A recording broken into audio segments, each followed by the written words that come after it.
Ndewo, aha m bụ Ijeoma, onye na-ewetara gị nkụzi Igbo. Anyị na-continue with ngwa verbs, okay? So let's revise vowel harmony again because this is important for verbs. So in Igbo there are 2 vowel groups, 8 vowels in total, divided into 2. The first group A, E, O, the light group, and the second A, E, O, heavy group.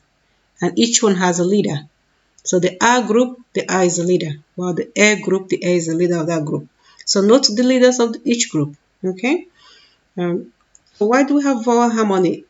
In a lot of Igbo words, you'll find that vowels in those words come from the same group. Example, Iga, okay? E and A, same group, light vowels.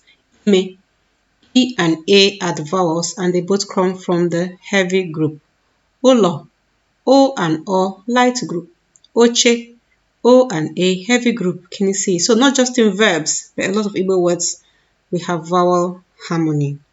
So when we are conjugating, in a lot of the tenses, we need to put this vowel harmony as part of our conjugation.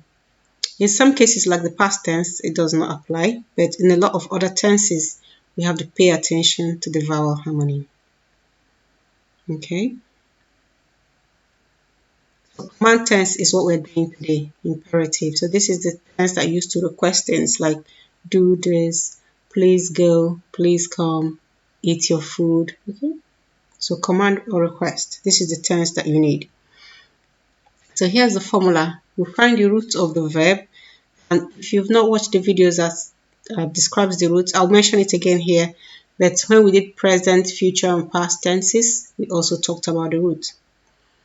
And then you just add one of these letters. You could either add A or R based on vowel harmony.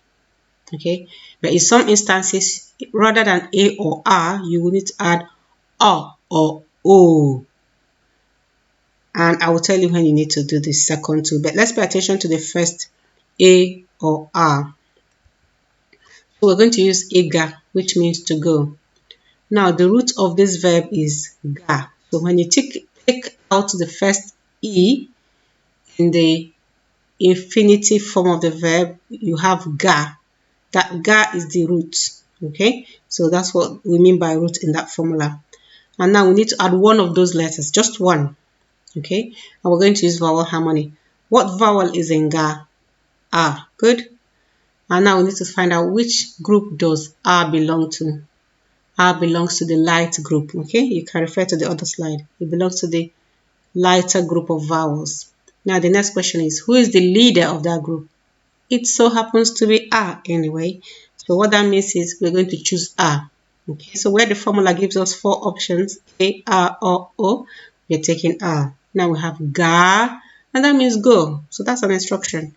Ga ahia, go to the market, go to the shops. Ga ahia, and you can just add biko. Please ga ahia. Biko ga ahia. Please go to the market. Okay, so this is how we give instructions. All right. Okay, so the next example, we'll use the O and O. Or I'll tell you where to use it. So for some verbs, we use O or O rather than A or A. And this is where the verb root ends in O or U. Example, go, to read. Okay, what is the root? That's the next thing we need to know. Go. Okay, because we've taken away the first letter E, the rest of it is the root. Go. Now, because that root ends in O or U, as per my statement in green, we need to use O or O. That's where we're going to get our next letter from. And based on the vowel harmony still. So because O is in the light group, we're going to take the O. It is also in the light group. So dotted. Go. And that's the instruction, read. Go means read. In this instance, there are other verbs that are also ego, but we're using to read for now. Go akwụkwọ gị, read your book. Go akwụkwọ gị, read your book. Okay, so repeat these slides as often as you need to understand this, and then you can do some examples by yourself. There is also a blog post that has talked about this in Igbostudy.com. So if you go to Igbostudy.com, there's a verbs blog post. I'll link it below the video, but if you search it online, you'll find it as well. Verbs in Igbostudy.com, and you'll see more of this. So present perfect tense is the next tense we're doing. This is what we used to call past participle. So like when you say I have done, I have gone, I have seen, that tense. Present perfect tense. Okay. The formula is, can you see, it's similar to what we've just done, except for the last thing we added. So it's kind of like the command formula plus la. So root plus those letters in the middle plus la, you get the present perfect tense. So let's take an example using eager again.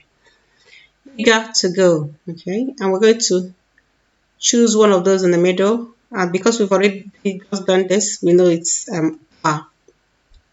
We choose. Okay. Ga. If you're just joining now, just go back a slide or two slides. We just did the first part. Ga, that means go.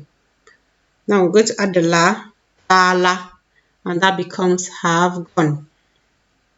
Because this is the tense. Remember, I said this tense is the have done, have seen, I have gone, I have eaten, I have read. Okay.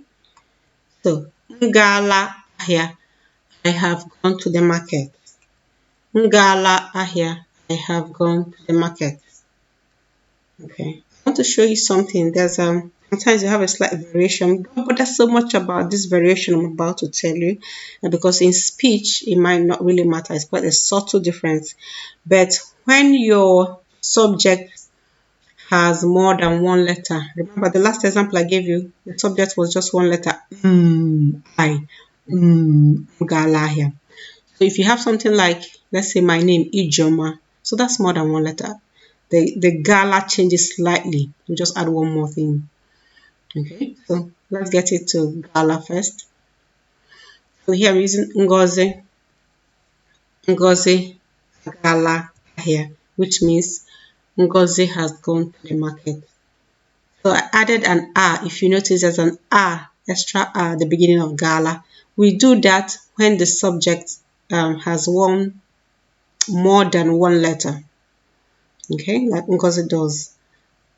So be it pronoun, be it noun, if it has more than one letter, you're going to add a or a based on vowel harmony. If you look to the right and the green, the last paragraph, Ngozi, if at the very last sentence, Ngozi ejela ahia. See that one, I added a.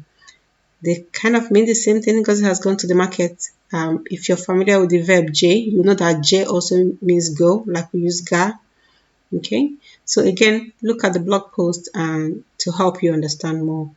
So Ngozi agala ahia, Ani agala ahia, Unu agala ahia. Okay, so Justin Echedima's book has been very helpful to me. Like I said, Ezinolo.com has inspired me to do these verbs because when I first started teaching Igbo, I saw her verbs post on her website. Okay, and as a native speaker, I wasn't really paying attention to all these formulas. But now, yeah, because I'm teaching, I have to kind of make it easy, find a way to make it work for you. Now, do you want Igbo lessons? You can still join the current bootcamp, okay? Visit igbostudy.com/group-coaching. igbostudy.com/group-coaching. Ngwanu kodi o, na asukwa Igbo, keep speaking Igbo. Kodi.